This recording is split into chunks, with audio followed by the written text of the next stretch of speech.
Deus não te chamou para ser hétero, por mais que a gente é tentado muitas vezes acreditar quando ouve algumas pessoas pregando para pessoas gays. Olha, fulano era gay e agora tá casado, tem filho e tal.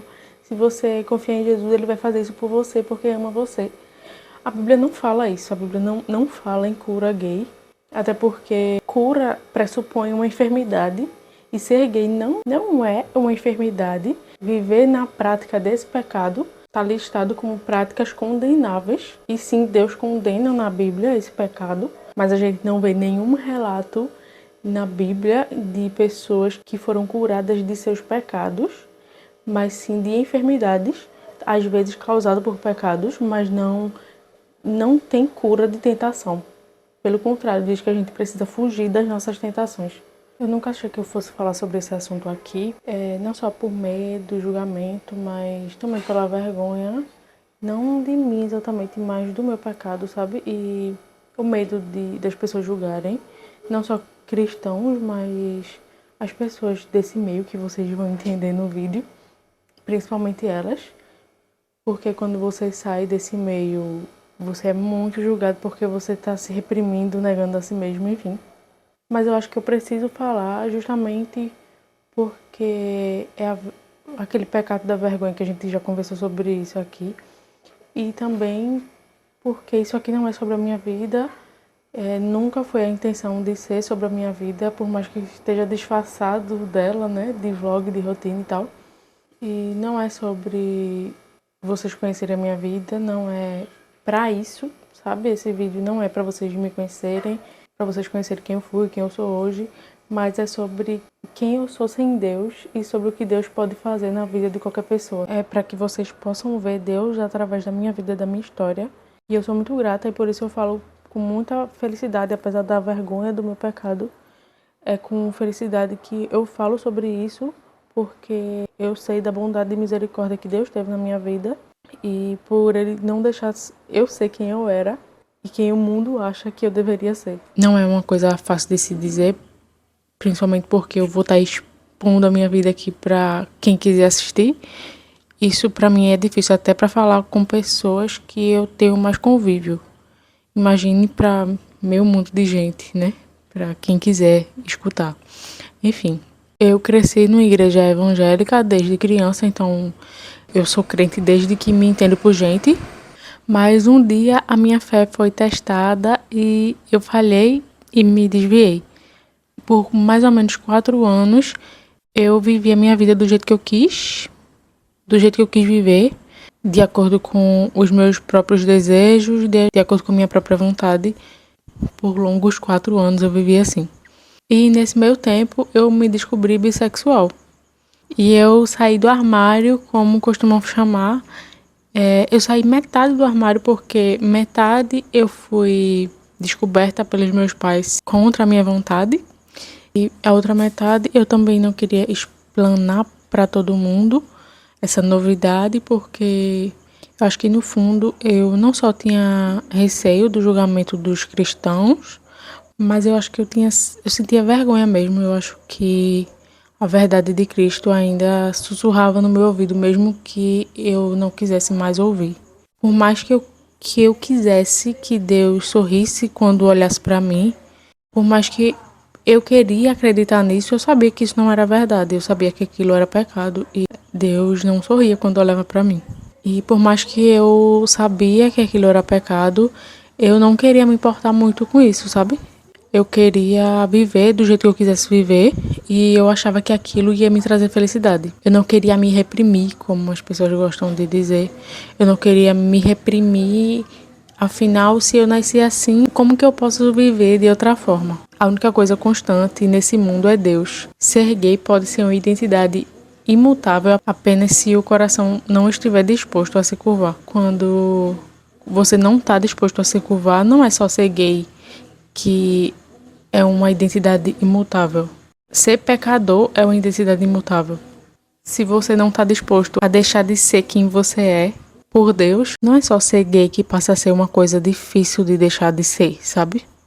Inclusive, eu lembro muito de uma conversa que eu tive com a minha mãe e eu mostrava para ela uma coisa que tinha acontecido na minha adolescência E eu mostrava, ok, isso aconteceu comigo nessa época que eu nem sabia que eu era bissexual. Tá vendo? Eu nasci assim. Eu sempre fui assim, como se eu dissesse, eu nasci assim, eu não posso viver de outra forma, eu não posso ser outra pessoa. A realidade desse sentimento, desse afeto, não torna ele moralmente justificável. É a mente, quando conformada à imagem do pecado, que se move a chamar o mal de bem, simplesmente porque parece bom pra gente. E nesse meio tempo, eu namorei uma mulher por mais ou menos 1 ano e meio. Eu queria acreditar que Deus sorria quando olhava pra mim e que ele me queria feliz. Mas ele não estava sorrindo pra mim. E eu sabia disso. Mas eu não queria me importar, não. Eu só queria viver do jeito que eu queria viver. Mas, vez ou outra, eu me questionava. Eu me questionava e minha consciência me incomodava, sabe? Até que a minha consciência começou a me incomodar um pouco mais constante do que eu gostaria. E não era mais só uma vez por dia, mas era o dia inteiro. Começou a ficar pesado carregar minha própria consciência. Parecia que eu precisava sair daquela situação. Hoje eu entendo que não era minha consciência. Você acha que existe cura gay? Existe cura para quem sente atração pelo mesmo sexo? Você acha que se um dia você se converter e você orar muito, se você orar muito mesmo, você vai acordar um dia sem sentir atração pelo mesmo sexo?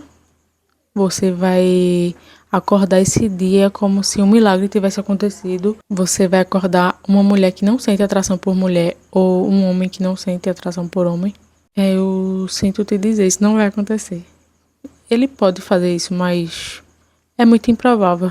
Mas se você verdadeiramente se converter e entregar sua vida para Deus, você vai se transformar em uma mulher ou um homem que ama a Deus acima de tudo, acima dos seus próprios prazeres e dos seus próprios desejos.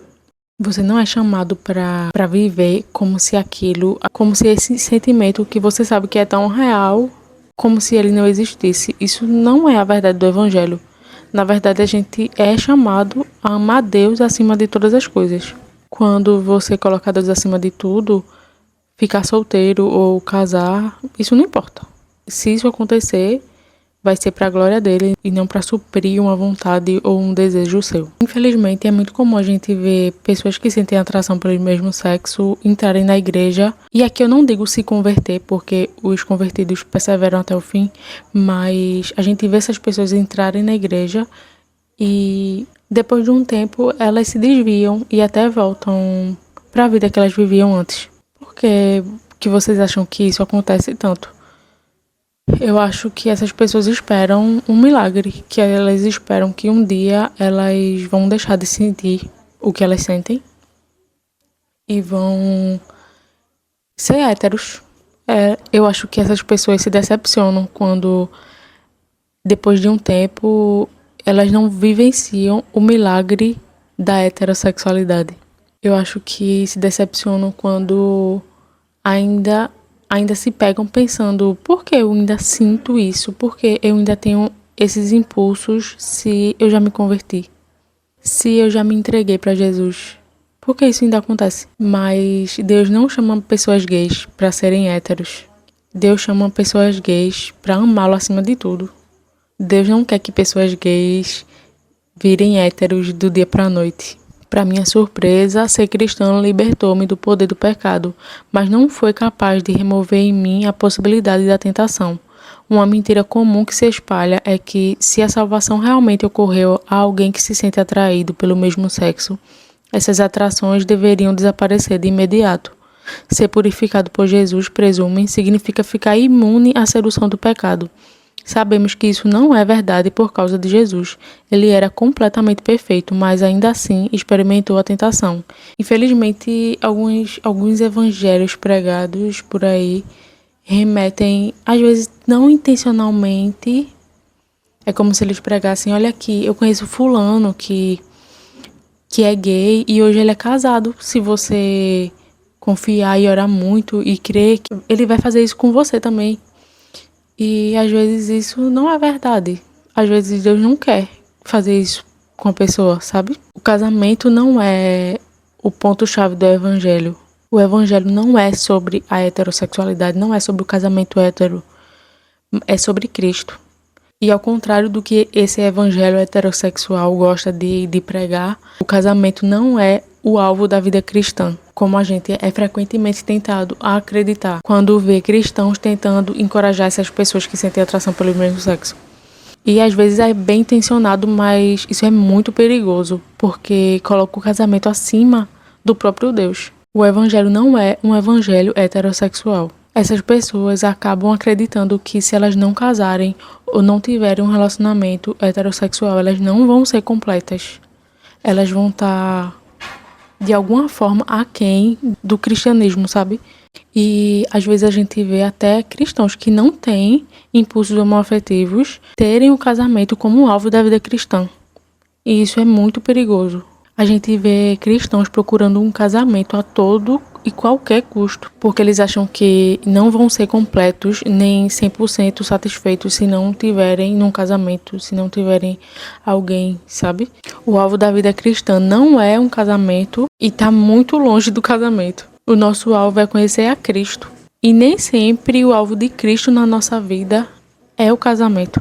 O evangelho heterossexual encoraja homens e mulheres que sentem atração pelo mesmo sexo a via Jesus se endireitar ou sugere que via Jesus garante que eles se sentirão sexualmente atraídos pelo sexo oposto. A forma como esse evangelho é pregado é muito sutil. Em geral, soa como: eu sei que você está lutando contra ser gay, prometo que se você entregar sua vida a Jesus, ele vai livrá-lo totalmente desses desejos porque ama você. Ou então, eu conheço aquele rapaz que era gay e hoje ele era casado. Jesus vai fazer o mesmo por você se você confiar nele. Claro que Deus pode sim fazer isso, mas ele não nos fala explicitamente que vai fazer isso com você. E que esse dom seja definitivo assim que você se converte. Não é um dom herdado da conversão. O que eu tô tentando dizer para vocês é que a nossa sexualidade não é tudo que importa para Deus. Se você se perguntasse hoje se a homossexualidade não fosse uma questão para você, se você não sentisse atração pelo mesmo sexo, Deus estaria satisfeito com você?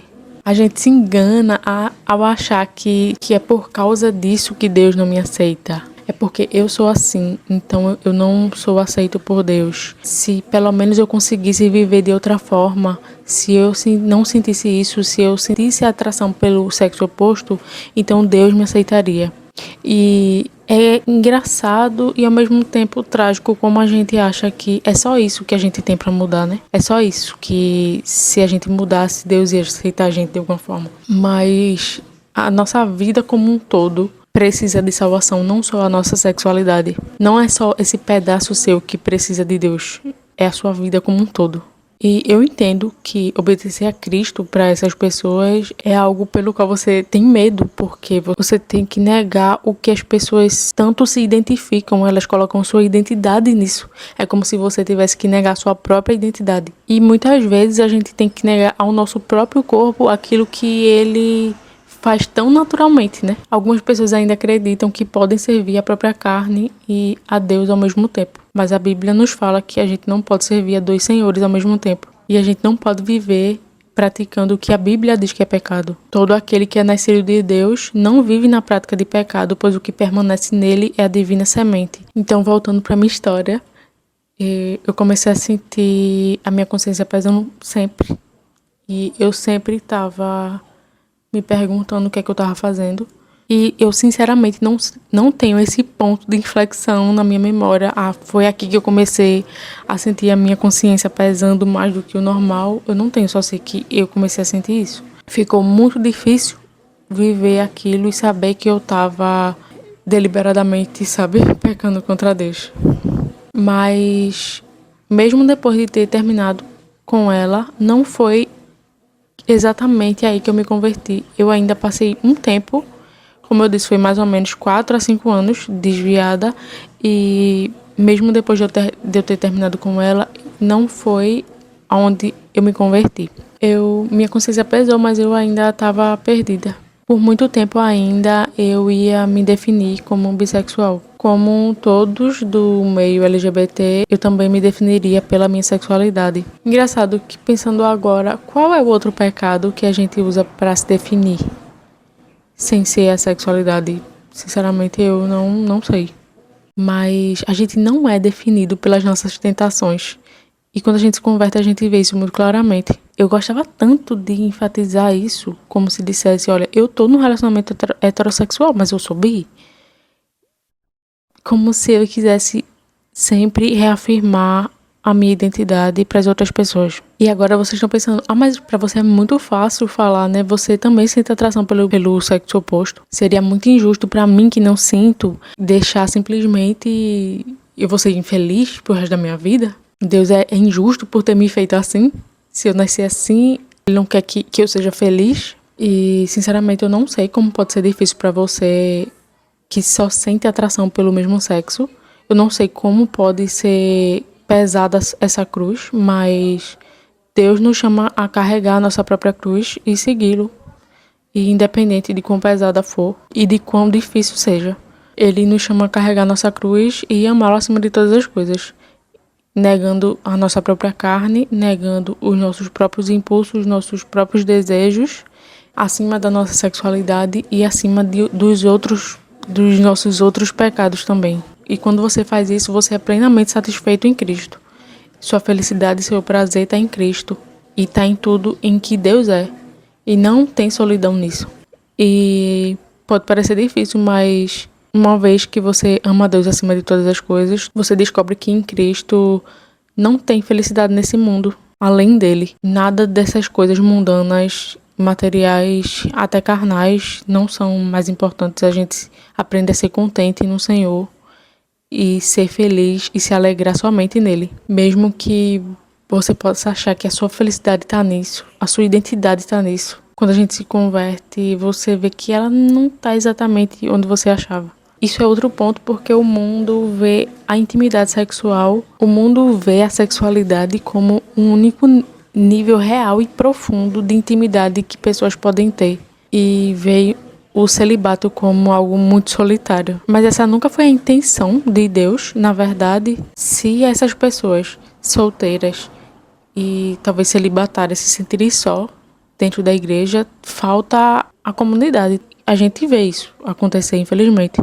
E é uma coisa que os cristãos têm que se policiar. Essa nunca foi a intenção de Deus. Na verdade, Jesus foi um homem solteiro e não faltava nada para ele. Na verdade, ele era um homem plenamente completo no amor e poder sustentador do Pai. Às vezes é uma falha da igreja, mas ela precisa ser ativa para demonstrar que a intimidade sexual não é o único nível profundo de intimidade. E voltando para minha história, foi depois de um período depressivo e de burnout no trabalho que eu me converti.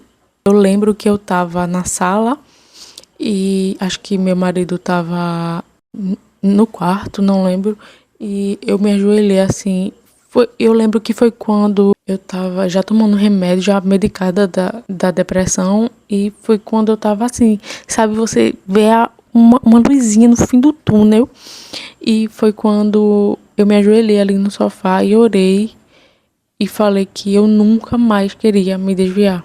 E que o Senhor me sustentasse, porque eu sabia que não ia ser pelas minhas próprias forças, mas que Ele me sustentasse. E quando você sai desse meio LGBT, você vê como as pessoas usam a sexualidade, os próprios impulsos sexuais, as próprias tentações para lhe definir. E aquilo lhe define. Se você sai desse meio, é como se você tivesse negando a sua identidade, negando quem você é, porque se você nasceu assim e você não viver do jeito que você nasceu, com os sentimentos que você tem, você nega a si mesmo. E quando você sai desse meio, você é muito julgado, porque isso define essas pessoas.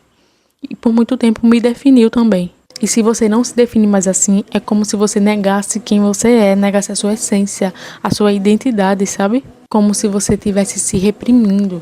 E se você pensa, eu sou assim, eu nasci assim, não posso viver de outra forma, isso é ser escravo de você mesmo, é ser escravo do seu pecado.